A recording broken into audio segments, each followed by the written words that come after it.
June পর্যন্ত দিয়ে তাদেরকে বদলি দিয়ে তারপর তোমাদেরকে আবার একটা গণবিজ্ঞপ্তি আমি দিব।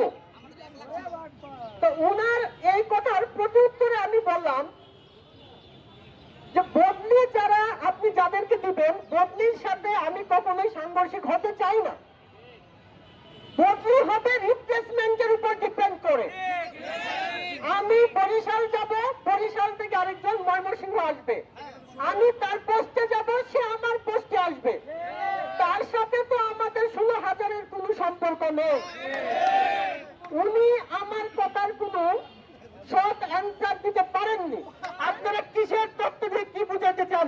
7 দিয়ে মাল টাকা যাবে না। আমার এই প্রশ্নগুলো জবাব দিয়ে যদি ওনারা চলে যেতে পারে, আমি সৈকত চাকরি ছাড়া এখান থেকে চলে যাব। কিন্তু আপনারা যদি 7 দিয়ে মাল টাকার চেষ্টা করেন, আমাদের এই মেধাবীদের দিয়ে যদি রাস্তায় আপনারা এই দেশে সংকটময় মুহূর্তে যদি একটি বিশৃঙ্খলা সৃষ্টি করতে চান, তাহলে তো স্পষ্ট যে আপনি দিল্লির অনুসারী। আমরা এই দেশকে ভালোবাসি। এই দেশের এখনো গুরুত্বপূর্ণ দায়িত্ব যে ব্যক্তিবর্গ রয়েছেন, প্রশাসন রয়েছেন, আমরা কখনোই চাই না আপনাদের সাথে সাংঘর্ষিক হই। আমরা এখানে সকলেই ফার্স্ট বেঞ্চের স্টুডেন্ট, রাস্তার মানুষ না।